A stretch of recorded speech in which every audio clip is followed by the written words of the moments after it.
Carlos Alcaraz was caught short during an awkward interview at the Australian Open.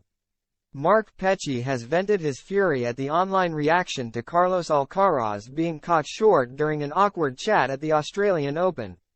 The young Spaniard breezed past Miomir Kekmanovic in straight sets on Monday to set up a blockbuster quarterfinal meeting with Alexander Zverev, but was left red-faced in his post-match interview.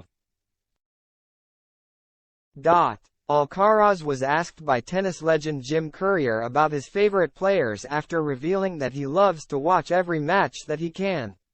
He singled out Daniil Medvedev, Novak Djokovic and Jannik Sinner before he was put on the spot about the WTA players he enjoys watching, but the 20-year-old was unable to name any names and was left covering his tracks. "I watch WTA as well. I mean, when I can obviously," replied Alcaraz. "When I turn the TV on if it's WTA, ATP. Whatever. I like to watch it, obviously." Petchey, who has been covering the Australian Open as a pundit, was unhappy with the reaction to Alcaraz's interview on social media and took aim at what he felt was a lack of critical thinking in some quarters. Posting on X, formerly Twitter, Petchey wrote, "One of the reasons I will be deleting this app the moment I am no longer wanted for commentary, I'm sure that day can't come soon enough for some, is that there is zero critical thinking on here or nuance.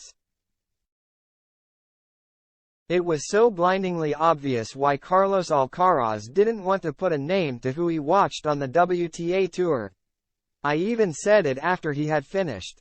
You want to know why players become robots in interviews? It's precisely to stop those type of situations occurring. Nothing will overshadow how fun that performance was to watch though. Alcaraz may need to brush up on his WTA knowledge in case he is asked a similar question in future. But his immediate focus will be on trying to win the Australian Open for the first time in his career. He will have high hopes of coming through his next test against Zverev, who he managed to beat in emphatic fashion in the quarterfinals of last year's US Open.